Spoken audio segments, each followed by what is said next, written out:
Baik, Assalamualaikum warahmatullahi wabarakatuh.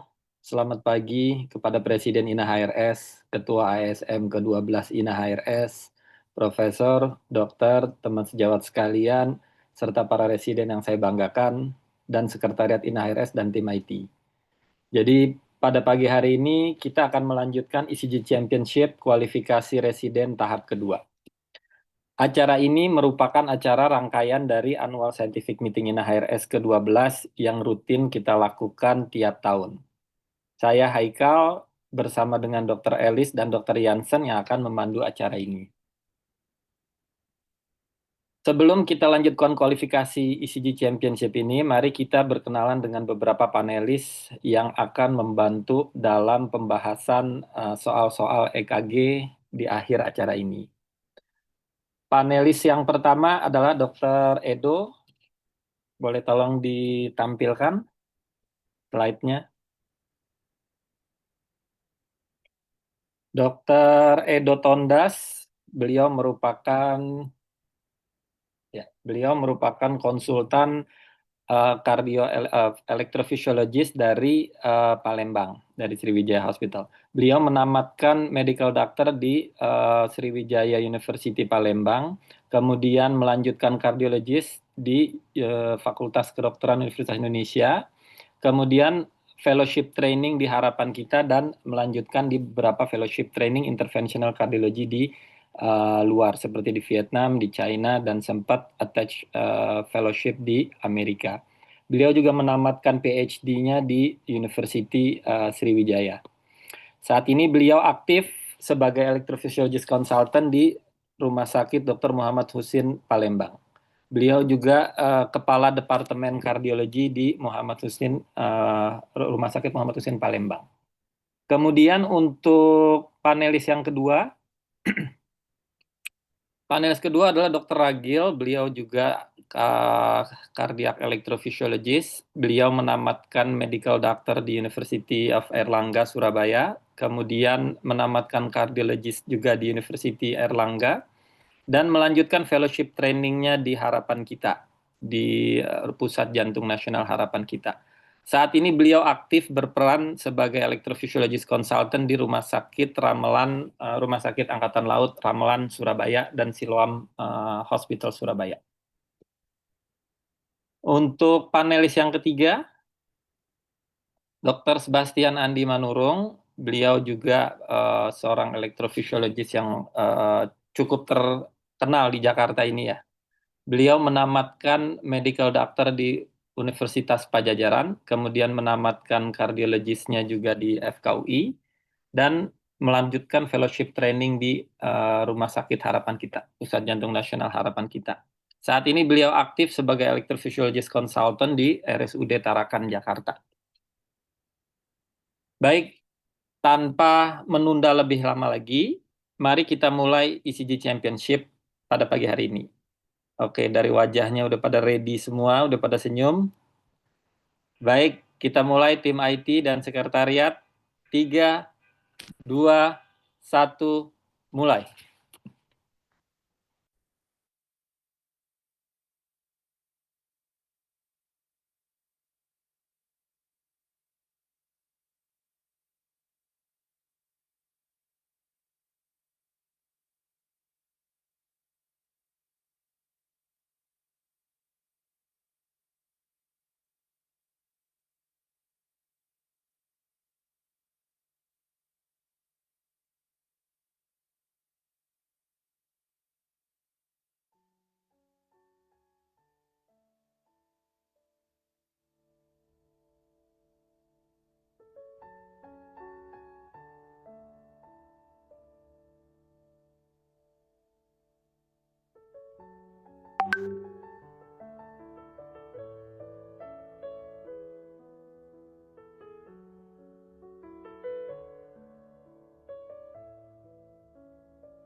Baik, terima kasih Pak tim IT dan sekretariat Ina RS. Jadi saya ngelihat wajahnya pada senyum-senyum ini kayaknya pada bisa semua ya.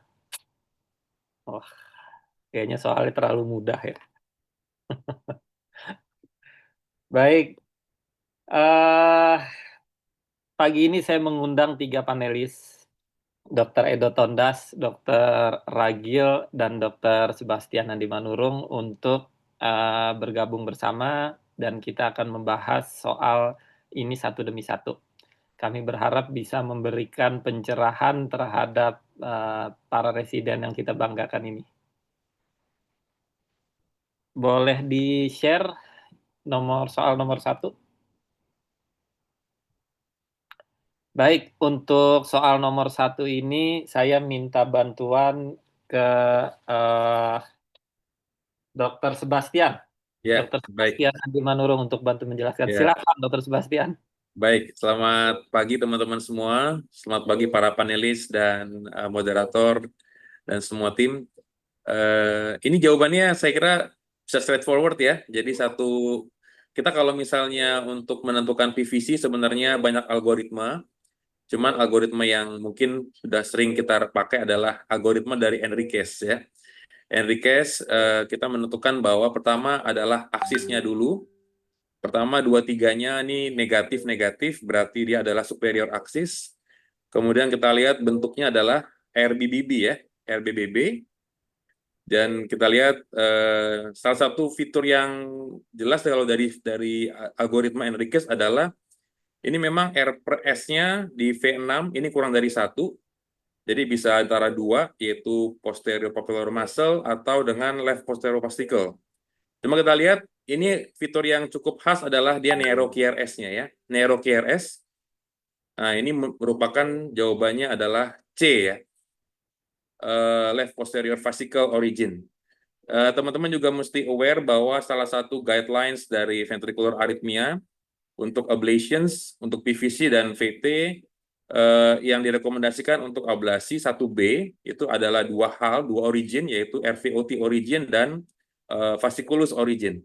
Jadi ini harus aware banget bahwa memang dengan bentuk seperti ini dan kekhasannya adalah dia narrow. Saya rasa itu aja dari saya. Jawabannya pada benar ya? Baik, terima kasih. Rata-rata sepertinya pada benar ini. Dari Dr. Edo, ada yang ingin ditambahkan, Dok? Ya, udah clear. Sudah clear. Dari Dr. Agil? Jelas banget dong. Kan Jelas. untung pilihan jawabannya nggak ada posterior papillary muscle ya. Baik. Mungkin tahun depan dibikin gitu dok, biar lebih agak susah. Baik. Jadi kalau kita lihat di Mungkin sini ini apa? yang menjawab siap? Ya enggak. Ini mungkin untuk juga meningkatkan awareness untuk yang applicable ya. Betul, terima kasih Dr. Edo. Jadi untuk soal nomor 1 yang menjawab RVOT ada 18%, yang menjawab pilihan B AMC ada 3%, yang menjawab LPF ada 51%, jadi lebih dari separuh sudah betul menjawabnya. Dan yang menjawab LV Summit ada 28%. Jadi mayoritas teman-teman residen ini sudah jago baca EKG ya, terutama untuk PVC.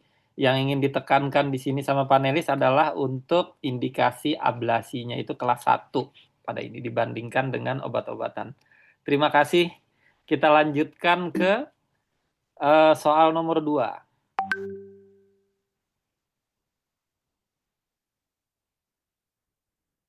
Baik, untuk soal nomor 2 ini saya minta mohon bantuan kepada Dr. Agil untuk bantu jelaskan kepada rekan-rekan residen kita. Silakan.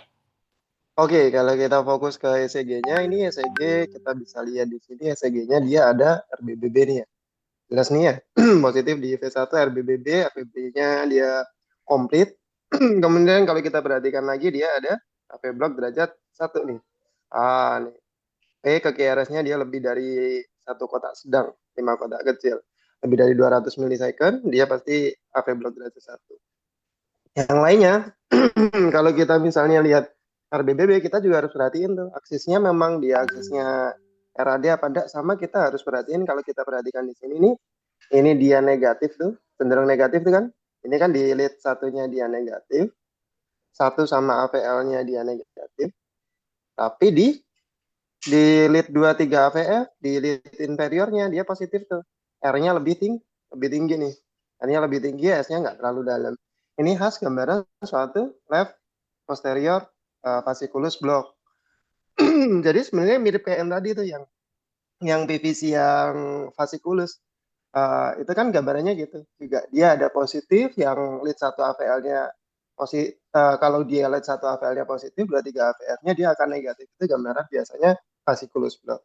Nah, karena kita nemukan di sini ada right bundle branch block dan dia ada fasciculus block, berarti kita bilang ini sebagai bifasciculus block. Yang menjadi masalah adalah dia recurrent syncope. Recurrent syncope dengan gambaran yang seperti ini kita harus lebih aware. Kenapa? Pasien-pasien dengan bifasciculus block ada resiko untuk terjadinya suatu total AV block. Apalagi dia udah mulai ada AV block derajat 1 juga. Ya. Nah, ini di sini didapatkan dari hasil pemeriksaannya dia normal aja tuh, di echo normal, di CT scan normal, di EEG juga normal. Hati-hati kalau pasien kayak gini, jangan-jangan dia ada suatu fase total AV block. Sehingga pasien-pasien seperti ini kita harus memastikan itu masalahnya adalah block si sinkopnya itu adalah sinkop yang unexplained, benar-benar ini benar-benar berhubungan enggak? Maksudnya ketika dia sinkop nggak pernah terrecord suatu gambaran total AV block. Kalau misalnya dia udah pasti nih total AV block waktu dia sinkop tergambar, ya langsung tuh pasang pacemaker. Cuman dia di sini unexplained sekitar 2 tahun yang lalu karena unexplained sinkop, dia dengan gambaran bifasciculus block kayak gini, kalau dari guideline sarannya adalah dilakukan IP study ya. IP study untuk lihat apa? Nanti kita lihat ini intrahisian atau suprahisian block. Kita lihat HV intervalnya. HV intervalnya seperti apa. Jadi kalau kayak gini jangan diobservasi aja ya, kita harus aware karena dia ada keluhan sinkop. Karena sinkopnya suatu unexplained sinkop, IP study yang lebih disarankan belum untuk pemasangan dari pacemakernya. Nanti kalau misalnya dia masih suprahisian, mungkin ya kita bisa wait and see. Kita pastiin dulu benar-benar ini penyebabnya sinkopnya dari mana. Mungkin demikian dok. Mungkin ada tambahan yang Baik, lain. terima kasih, jelas sekali Dokter Ragil. Dari Dokter Edo, ada yang ingin ditambahkan dok? Ya, mungkin kalau dari pilihannya itu ada opsi misalnya untuk pemantauan jangka panjang ya. Misalnya seperti ILR, implantation, atau apa itu juga bisa dipertimbangkan. Memang cuma pada opsi yang ditawarkan di sini, tidak ada pilihan tersebut. Jadi memang yang paling tepat ya kalau teman-teman sejawat ada lokasi untuk prefer untuk dilakukan IP study, mungkin itu yang paling bagus untuk evaluasi sinkop yang disertai dengan bifascicular block. Terima kasih. Baik, terima kasih Dokter Edo. Dari Dokter Sebastian, ada yang ingin ditambahkan dok? Saya rasa sudah cukup jelas penjelasan dari 2 panelis tadi. Baik, sudah cukup jelas. Jadi pilihan pertama observasi itu 33% yang menjawab, teman-teman residen kita ini. Untuk pilihan IP study 49%, jadi sudah hampir setengah memilih untuk dilakukan IP study. Kemudian untuk PPM untuk AAIR 0, dan yang terakhir 18% untuk DDDR. Baik, jadi ada hampir separuhnya ini yang menjawab benar. Kita lanjutkan ke case nomor 3. Baik, untuk case nomor 3, saya minta tolong Dokter Edo untuk bantu menjelaskan, dok. Silahkan.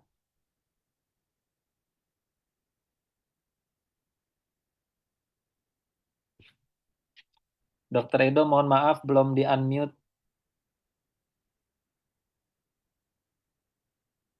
Oh, oke, wait. Ya, Udah dengar ya? sudah jelas, sudah jelas. Oke, baik. Jadi untuk case nomor 3 ini ada kasus wanita yang usianya relatif muda, 29 tahun, keluar dari komplikasi dengan berkeringat, tapi ternyata dari riwayatnya tidak ada aritmia atau takikardia yang terdokumentasi. Jadi untuk Holter juga hanya ada PAC dan PVC yang infrequent, dan kemudian ini merupakan satu indikasi untuk dirujuk ke IP lab untuk dilakukan IPSL. Dan saat pada IPSL kita tahu bahwa pada IPSL itu kita memasang beberapa kateter ya, dan kita melakukan beberapa manuver Dan saat dilakukan beberapa manuver ternyata terinduksi suatu takikardia yang QRS-nya sempit. Ya. Jadi kalau kita untuk VTSL itu kita melihat ada beberapa kateter di sini. Ada kateter yang diletakkan di right ventricle, ada yang diletakkan di high right atrium, ada yang diletakkan di his, dan ada yang diletakkan di CS atau coronary sinus. Jadi untuk yang mungkin yang menjadi pusat perhatian kita di sini adalah kateter yang ditaruh di his.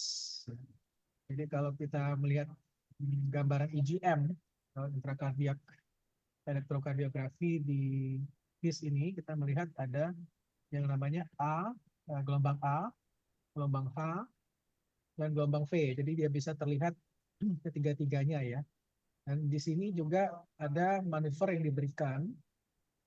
Jadi yang ini adalah takikardianya, tapi di sini ada satu pacing atau manuver yang diberikan sehingga QRS yang di poin yang ini terlihat lebih lebar. Ya, dan itu adalah manuver yang biasanya kita lakukan tepat di his-nya. Nah, ini kita sebut dengan his refractory pacing. Ya. Nah, sekarang apa respon dari pasien? Nah, kita melihat bahwa jarak dari his ke his, ini adalah ini A, ini H, ini V. Dan kita melihat ini sudah ada ukurannya malah sudah. Jadi dari his ke his yang berikutnya sebelum dilakukan manuver itu 300 milisecond, tapi setelah dilakukan manuver maka jarak his ke hisnya itu menjadi 280 milisecond. Jadi dalam hal ini itu jawabannya adalah C, di mana his refractory PVC-nya menunjukkan suatu kondisi yang disebut dengan reset. Ada tambahan dari panelis yang lain. Silakan, Dokter Agil, Dok. Siap, Dok. Jadi yang penting ini dilihat dulu kali ya. Mungkin buat teman-teman. Tapi udah pada pinter ya, Dok ya, anak-anak ini ya. Teman-teman residen. Ini yang pasti ini bukan sinus kan ya. Ini bukan sinus takikardi. Kenapa tuh? Kalau dari hisnya benar banget tadi udah dijelasin Dr. Edo tuh. Ini duluan tuh. Hisnya, terus ini kan V itu, baru A ya. Jadi kalau misalnya kita mau bilang ini suatu sinus itu kan ya harus A dulu, baru his, baru V gitu. Tapi kalau ini kan jelas tuh. Hisnya duluan, baru V, baru A. Sehingga ada, ini pasti suatu QRS-nya dia sempit. Ini tapi harusnya kita hitung tuh QRS-nya sempit apa enggak. Kalau sempit ya berarti neurokompleks takikardia. Nah, dia kalau neurokompleks takikardia berarti ini suatu SVT. SVT salah satu manuver yang untuk memastikan ini jenis SVT apa, biasanya kita kerjakan suatu his refractory PVC ini untuk lihat dia reset apa enggak. Ketika dia resetting berarti kita bisa curiga ada suatu jalur aksesori lain selain dari AV node yang menghubungkan antara si ventricle ke atrium maupun atrium ke ventricle. Jadi ada jalur lain. Tapi karena di sini kalau kita lihat tuh, ini kok jaraknya 300, yang di sini jaraknya 300, yang ini cuma 200 jaraknya. Berarti ini ada reset, berarti dia ada jalur lain terus. Dan kita bisa lihat di sini aktivasi di CS12 dia lebih nempel-nempel nih. Ya, kemungkinan dia suatu kondisi aksesori cat B di CS12. Kalau CS12-nya kita letakkan di left lateral, berarti ini left lateral aksesori cat. Demikian, Dok. Terima kasih, Dokter Agil. Jelas sekali, Dokter Edo dan Dokter Agil ya. Mungkin kita dengar dari Dokter Sebastian. Silakan, Dokter Sebastian. Saya rasa dari kedua senior dan suhu saya sudah cukup baik. Bang Ya. Edo, Mas Ragil, tetap. Ya, baik. Jadi kalau kita lihat jawabannya, 33% itu jawabnya A. Kemudian 38% jawabnya B, no resetting. 28% yang menjawab benar C, dan yang terakhir itu 0, VA linking. Baik, terima kasih. Jadi memang soal untuk residen ini kita akan lebih menekankan juga selain dari survei ECG adalah IgM. Tuh. Baik, kita lanjutkan ke soal berikutnya. Baik, untuk soal berikutnya saya mohon bantuan ke dokter berikutnya. Dokter siapa ya tadi ya? Saya. Oke, lanjut ke Dokter Sebastian. Silakan Dokter Sebastian. Baik, ini pilihannya kita lihat ya, ada 3 AV block, kemudian yang terakhir adalah sinus arrest. Jadi kalau kita lihat ini ada gelombang P ya, ada gelombang P, kita lihat di sini dengan rate yang sama ya, dengan rate yang sama. Artinya ada P yang tidak diikuti oleh QRS. Berarti ini menunjukkan suatu AV block. Nah, berarti ini kan transient AV block. Kenapa? Karena ketika ini sinus, kemudian ada suatu proses di sini dan diikuti lagi dengan sinus rhythm lagi. Jadi suatu transient AV block. Nah, yang membedakan apa nih? Antara tiga hal ini adalah paroxysmal intrinsic AV block, paroxysmal vagal mediated AV block, atau paroxysmal idiopathic AV block. Yang jelas kalau data di sini, kita lihat bahwa sebelum terjadinya suatu AV block, dia diikuti oleh suatu PVC. Suatu PVC di sini, ada PVC di sini, dan kemudian diikuti dengan suatu AV block. Jadi P yang tidak diikuti oleh QRS beberapa bit. Ini yang kita sebut dengan paroxysmal intrinsic AV block. Jadi diawali dengan sinus rate yang cepat, dan biasanya diawali dengan PVC atau PAC, kemudian diikuti dengan P yang tidak diikuti oleh QRS kompleks, kemudian secara transient ini terjadi, dan kemudian terjadi suatu normalisasi menjadi suatu sinus rhythm kembali. Jadi ini jawabannya adalah A ya, paroxysmal intrinsic AV block. Baik, terima kasih Dr. Sebastian. Dari Dr. Edo ada yang ingin ditambahkan, Dok? Oke, dari Dr. Ragil? Langsung sama, biar Bang Bastian yang jelasin. Cocok. Kayak ini intinya kalau AV blocknya udah jelas lah, mestinya teman-teman udah pada tahu ya. Itu salah satu tanda satu AV block yang bahaya kayak gini nih. AV block ini kan jelas ya, ini ada P nggak diikuti QRS pasti AV block gitu kan ya, teman-teman pasti tahu, bukan sinus Ares. Kalau sinus Ares nggak ada P-nya. Cuman yang bikin susah ini kan ini intrinsik vagal, atau ini suatu idiopatik. Biasanya kalau vagal tapi nggak ada jamnya ya, dia vagal itu biasanya kalau kita misalnya ini ambil nih pas lagi dia tidur, atau mungkin misalnya kita rangsang vagalnya terbentuk kayak gini ya, ini vagal mediated biasanya. Idiopatik biasanya memang dia bawaan, biasanya ada intermittent gitu, AV block, kemudian normal, AV block kayak gitu. Cuman kalau ini karena tandanya yang jelas adalah dia ada PVC, nanti kalau misalnya mekanismenya yang phase 4 block gitu, itu mekanismenya itu karena ada dia di awali suatu PVC, kemudian diikuti suatu AV block dan kembali ke normal, itu khasnya dari istilahnya kita yaitu paroxysmal intrinsic AV block, atau kalau mekanismenya ya phase 4 block gitu biasanya.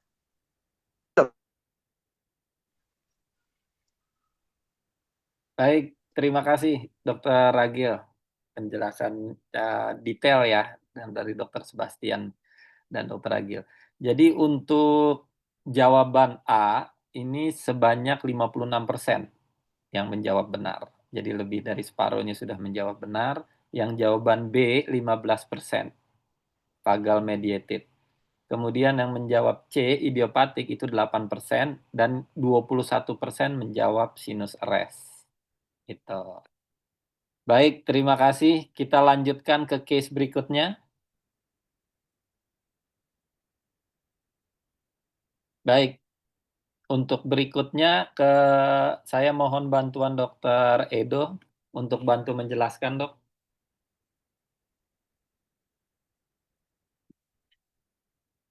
Karena Ragil bukan. Oh iya, siap. Oh iya, mohon maaf. Yang nomor 2 Dr. Ragil dulu. Iya, Bang ya, siap Bang. Oke. Ini ya, kalau kita lihat di sini reguler banget gitu ya.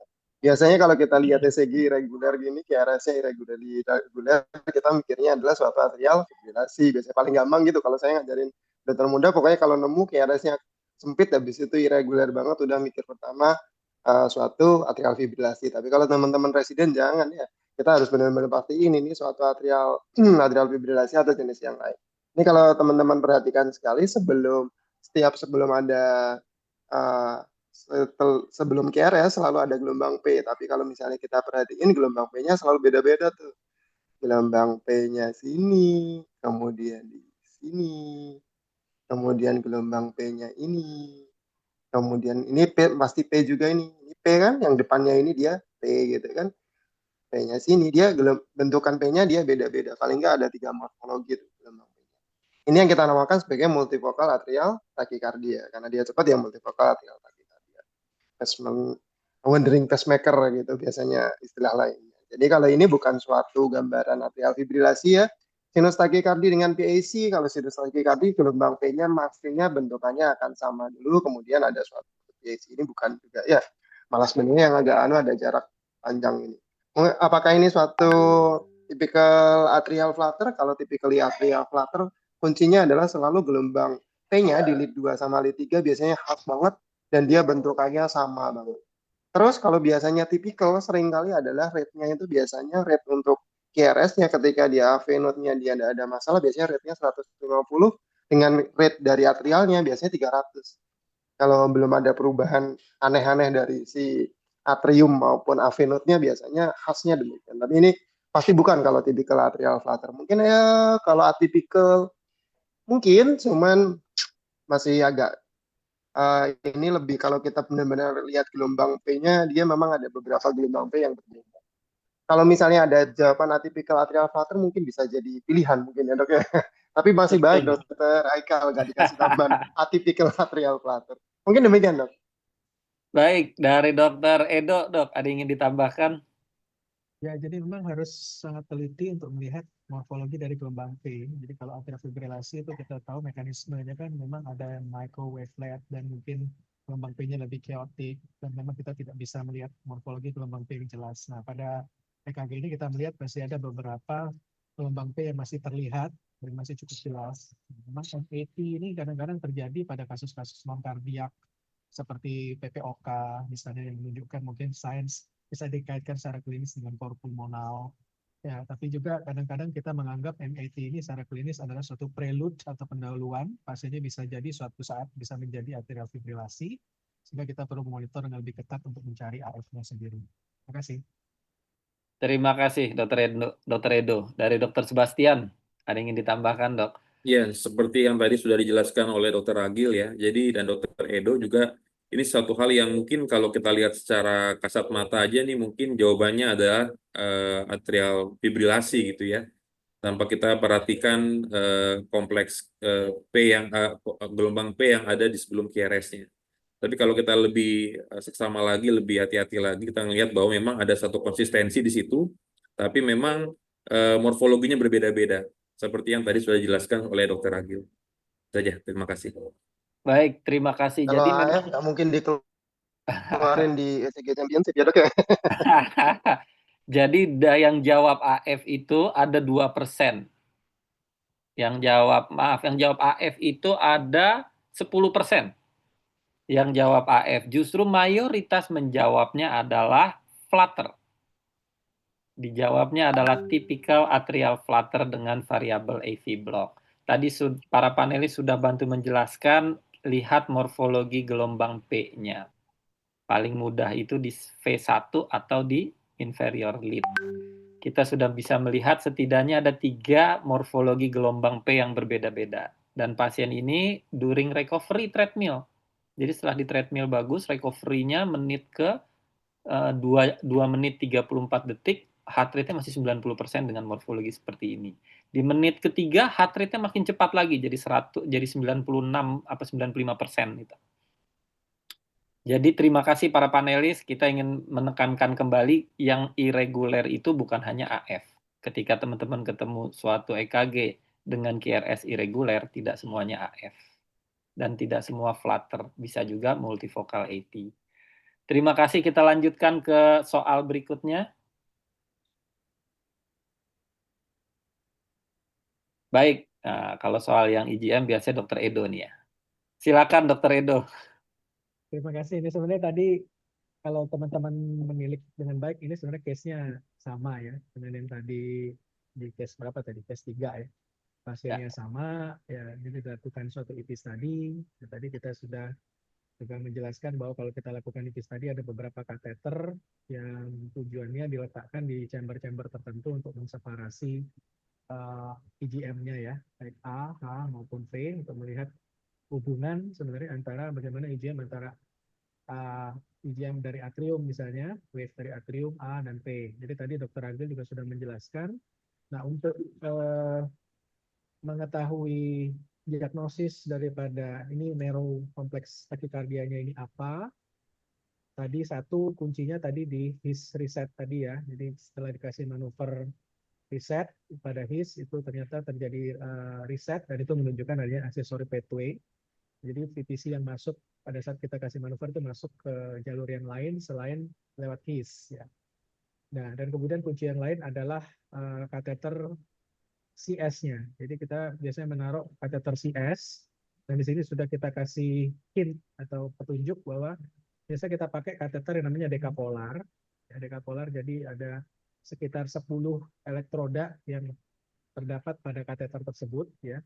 Dan biasanya untuk kita kasih nomor 1 sampai 10. Nah, ini memang pakemnya itu biasanya untuk yang elektroda nomor 9, 10 itu biasanya yang lokasinya dekat dengan CS ostiumnya dan CS yang 1-2 itu lebih distal. Dan biasanya posisinya itu yang ujung daripada kateter CS itu ya sekitar di jam 9 kalau di fluoroskopi. Dan kita melihat ini di kateter CS, kita melihat hubungan T dan A-nya itu paling dekat, atau kita kadang-kadang sebut semacam adanya fusion antara V dan A itu di CS12 yang biasanya letaknya di left lateral, ya posisi left lateral. Nah, jadi ini jawabannya berarti yang orthodontic ini ya. Ya. Orthodontic ORT yang menggunakan data aggregated. Oke, terima kasih. Terima kasih, Dokter Edo. Gimana dari Dokter Agil, ada yang ingin ditambahkan, Dok? Aman dok, kalau ini mestinya ini bonus nih buat teman-teman residen. Dari Dokter Sebastian? Lanjut, baik. Jadi kalau kita melihat jawaban, Dok, jawaban yang benar adalah 51% menjawab betul A. Jadi orthodromic reciprocating tachycardia using left lateral AP 51%, jadi sudah lebih dari setengah yang menjawab benar ini.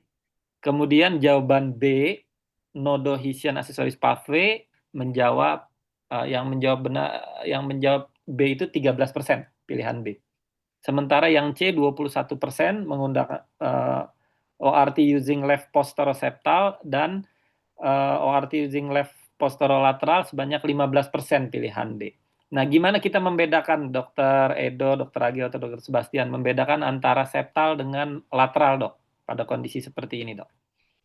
Lihat aktivasi dari CS-nya ya. Kalau aktivasi CS-nya itu paling jelas tuh yang 1-2 itu kan biasanya akan ketika 9-10-nya di ostium, berarti 1-2-nya akan di lateral tuh tempatnya. Karena dia panjang tuh kateter dekapolar. Sehingga kalau kita lihat itu yang paling fusion gitu kan, nah ini kan lebih paling deket tuh, paling deket antara V sama A-nya kan di 1-2. Kalau di 3-4 nggak terlalu deket. Jadi ini pasti di left lateral. Tapi kalau dia di left posteroseptal, berarti daerah sini nih. Daerah sini nih. Daerah di mungkin 78 apa 9 10-an gitu. Kalau dia di left mana lagi? Oh, nodohisian. Kalau misalnya dia nodohisian, gambarannya dia akan konsentrik dia ininya. Si siapa itu? Dari 9-10 aktivasinya, terus aktivasi dari atrialnya pun dari 9-10 juga arahnya ke sana. Bikin, Pak. Baik. Baik, terima kasih, Dokter Agil. Jadi itu untuk bantu memikirkan jawaban lainnya. Kita lanjutkan ke case berikutnya.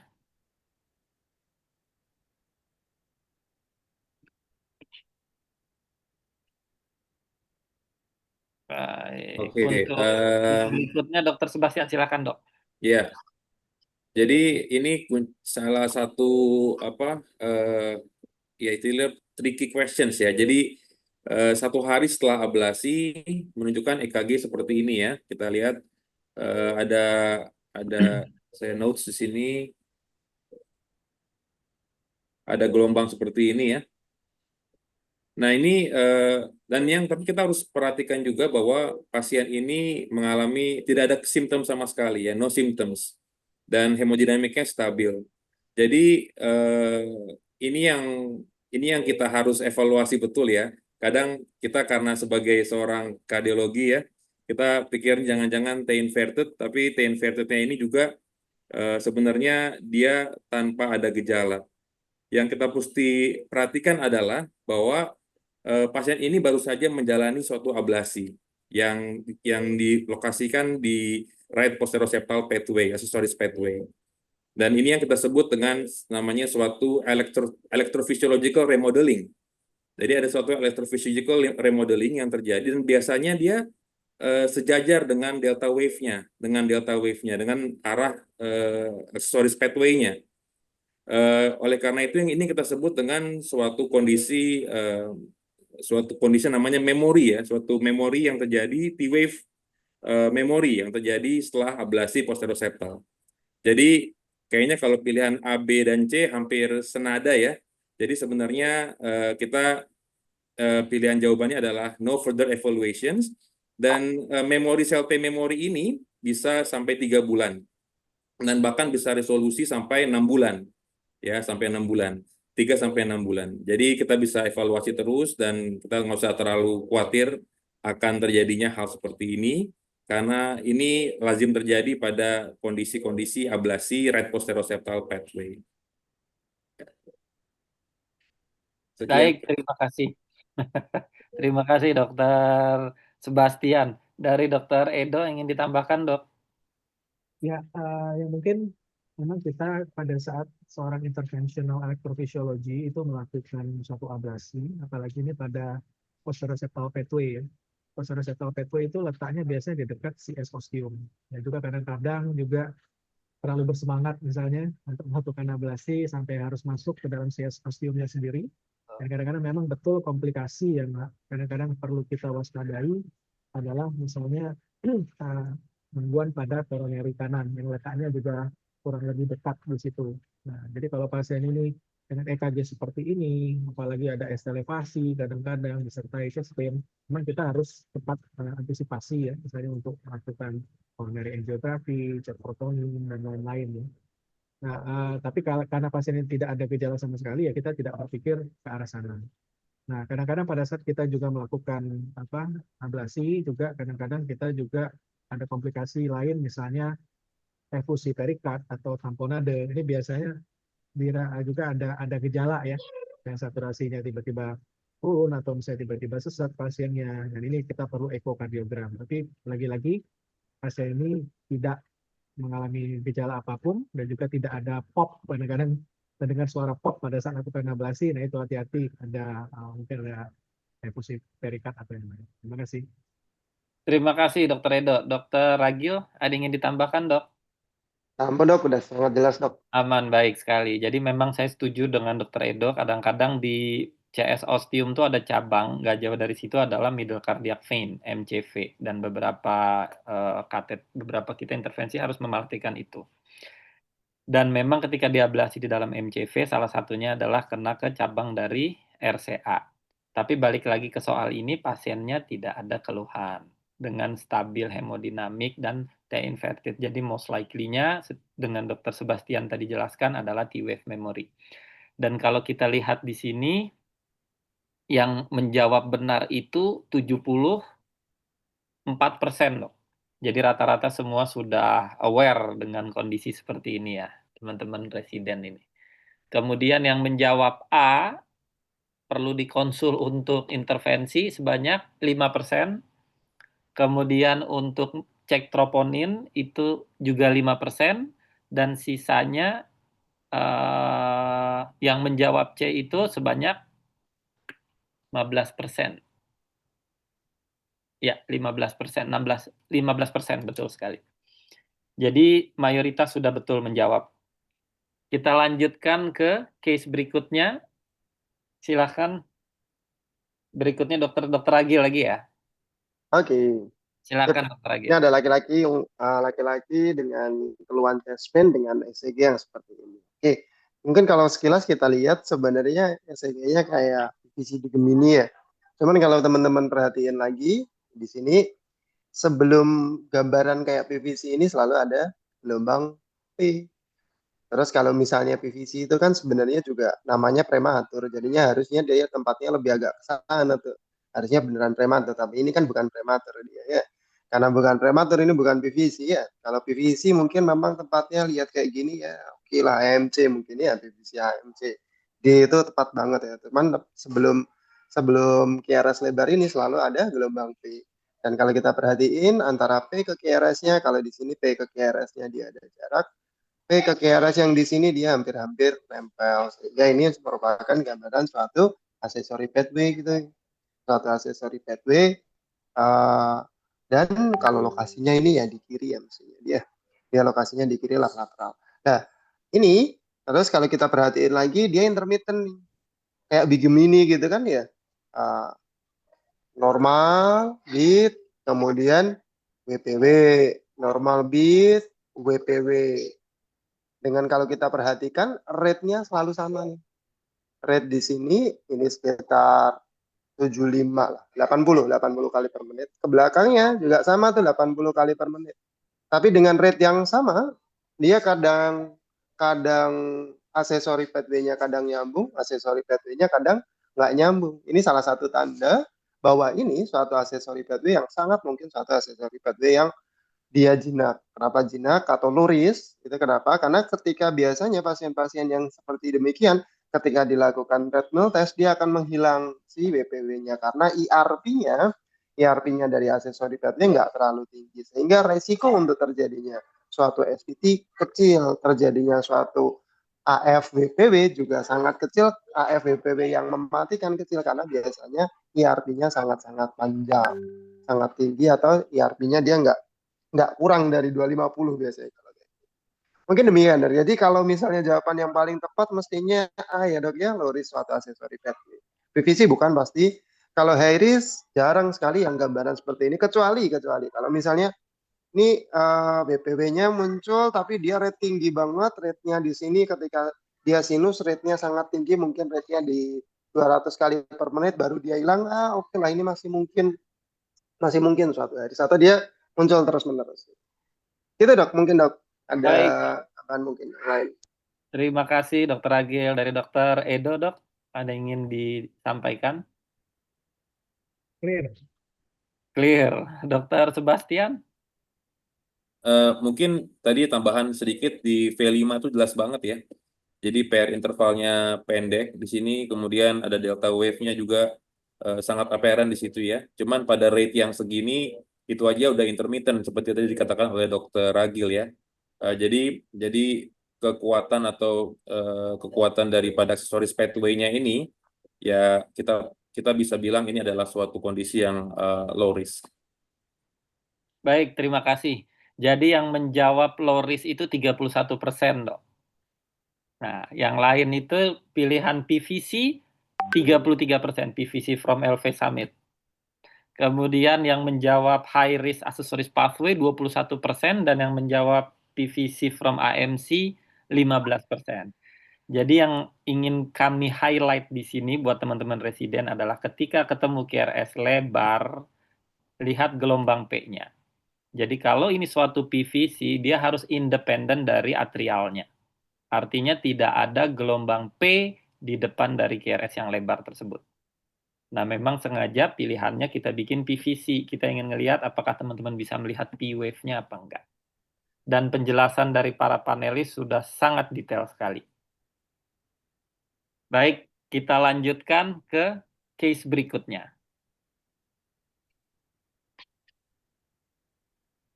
Ini soal bonus. Ke case nomor 9. Saya minta untuk bantuan Dr. Edo ya.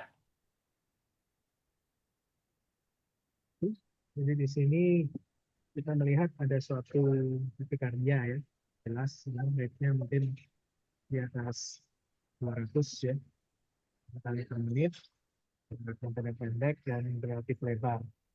Ya, jadi untuk takikardia seperti ini lebar itu biasanya diagnosis diferensialnya either itu adalah PT atau SVT dan Abrams atau antidom atau BRT. Namun di sini mungkin yang cukup jelas adalah tampilan daripada lead yang lead 2 panjang. Jadi kalau kita lihat di situ ada tampak seperti notch atau takik-takik yang sebenarnya ini merupakan suatu gambaran gelombang T. T-nya kadang-kadang timbul tenggelam, ya, sehingga kita tidak melihat adanya hubungan yang jelas antara V dan A-nya. Nah, itu merupakan suatu AV disosiasi yang merupakan salah satu ciri kuat daripada suatu ventricular tachycardia. Ya. Jadi di sini memang pilihannya cuma ada satu, di B untuk ventricular tachycardia, dan kita lihat ini morfologi yang jelas berupa LBBB, dan kita menduga ini lokasi dari sebelah kanan. Ya, ada aksisnya juga inferior, jadi menunjukkan suatu RPOTVT, adanya positivity di lead 1, mungkin dari posterior. Mungkin dari sana. Semoga bonus lah ya. Hahaha, terima kasih. Jadi soal bonus. Dari Dokter Ragil, Dok, ada yang ingin ditambahkan, disampaikan, Dok? Aman dok, pas. Dari Dokter Sebastian? Ya, mungkin tadi yang sudah dikatakan Dr. Edo ya. Jadi ada dua yang harus diperhatikan, bagaimana kita menentukan kriteria VT dan menentukan posisi daripada originnya.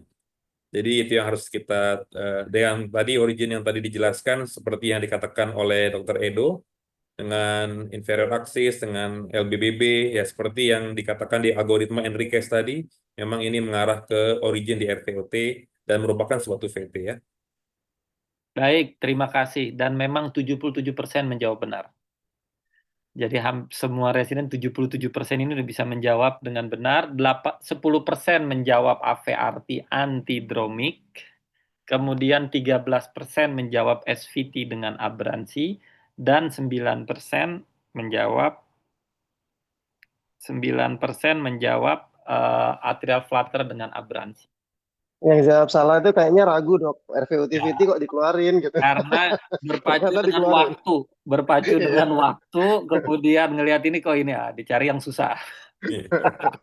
Takut jebakan, apa Mengira beneran? Iya. ternyata Baik. bukan Kayak tes, gitu ya. kan, masa terlalu mudah gitu. Betul sekali. Baik, kita lanjutkan ke case terakhir. Ya, ini case nomor 10. Saya minta bantuan Dokter Sebastian Andi Manurung untuk bantu menjelaskan, Dok. Silahkan. Baik, ini kasusnya ada beberapa keywords yang mesti kita perhatikan, yaitu ada beberapa syncopal episodes ya. Ada syncopal episodes, ada periode pingsan, wanita muda ya 29 tahun. Tidak ada riwayat structural heart disease. Itu menunjukkan berarti memang ini murni suatu gangguan elektrofisiologi, gangguan aritmia ya. Kita lihat di sini bahwa tanda paling prominent dari EKG ini adalah gambaran short QT ya. Jadi kita lihat di lead 2 panjang ini jarak antara Q ke gelombang T-nya memang sangat pendek. Kalau mungkin saya hitung itu mungkin sekitar 340-an. Dan salah satu lagi fitur yang kita harus lihat bahwa adanya tall T-wave ya. Jadi ada gambaran T-wave yang tinggi ya di sini. Dan bahkan di lead 2 kita bisa ngelihat adanya absen daripada ST segmen. Jadi bahkan hampir tidak ada gambaran ST segmen di situ. Jadi dengan short QT, kemudian ada gambaran tall T-wave, kemudian ada absen ST segment, ya ini dengan gejala yang jelas yaitu ada pingsan, yaitu berarti kita bisa simpulkan adalah short QT syndrome. Dan berdasarkan guideline, short QT syndrome dengan suatu episode pingsan sebelumnya, kita akan anjurkan dengan level of evidence 1C ya, dari guideline CSC, yaitu ICD implementation. Baik, baik. Terima kasih Dokter Sebastian. Dari Dokter Edo, ada yang ingin ditambahkan, Dok? Ya, memang untuk pengembangan kita di Indonesia ini soal channelopathy ya, kita masih harus banyak mengejar ketinggalan ya, dari negara-negara tetangga kita. Kita berharap suatu hari kita lebih mudah untuk mengakses misalnya pemeriksaan genetik ya, sebagainya untuk membuktikan beberapa type. Dan juga kalau kita lihat memang semua channelopathy hampir semuanya itu memang ada gangguan repolarisasi ya, berputar di genetik problem yang kurang lebih mirip ya, tapi memang harus tetap kita konfirmasi lagi bila memungkinkan. Jadi kalau untuk long QT saat ini sudah ada beberapa penelitian yang untuk dikejar apakah bisa diablasi atau tidak, tapi untuk short QT sepertinya belum ya, belum ada teknik ablasi yang memungkinkan ke sana. Jadi memang apalagi simptomatik dan tidak stabil, dan lebih baik pasang ICD. Terima kasih. Dari Dokter Agil, Dok, silakan. Iya dok, jadi mungkin teman-teman salah satu ECG yang bagian dari ECG yang nggak pernah kita perhatikan tuh biasanya kita interval ya dok ya. Kalau sebagai entah doang mau general, bahkan nggak saya pun sebagai IP kadang-kadang kelewatan. Tapi benar banget, ini mematikan banget. Setahu saya ya dok ya. Betul. Seringkali kalau shot kitty, untungnya jarang banget kalau shot kitty. Long kitty masih oke lah. Kalau long kitty apalagi tipe 1 seringkali dia masih benign, kita kasih beta blocker, seringkali respon. Tapi kalau shot kitty ini Betul. angka sudden-nya cukup lumayan nih shot kitty. Sehingga teman-teman ya pesannya kalau misalnya nemu kayak gini itu yang tadi udah dijelasin tuh sama Dokter Bastian, KRS-nya itu dia sama T-nya udah kayak nempel kayak gitu ya, hati-hati kalau udah dapetin gambaran kayak gitu pastiin perhatiin bener kita intervalnya dia berapa. Kalau kurang dari 360 hati-hati banget, ini mungkin satu shot kitty. ICD implantation sampai sekarang yang di obat-obatan sampai sekarang nggak ada yang terbukti setahu saya. Catheter ablation juga enggak, seperti dijelasin tadi. Demikian dok. Baik, terima kasih Dokter Ragil. Jadi sebenarnya ini real case yang dialami oleh Dokter Elis, pasien beliau ini. Makanya kita angkat case ini ya. Baik, terima kasih. Kita telah sampai di penghujung acara ECG Championship pada pagi hari ini untuk kualifikasi residen yang kedua. Dan momen yang paling ditunggu-tunggu saat ini telah sampai. Oke, siapakah pemenang pada pagi hari ini? Mari kita lihat.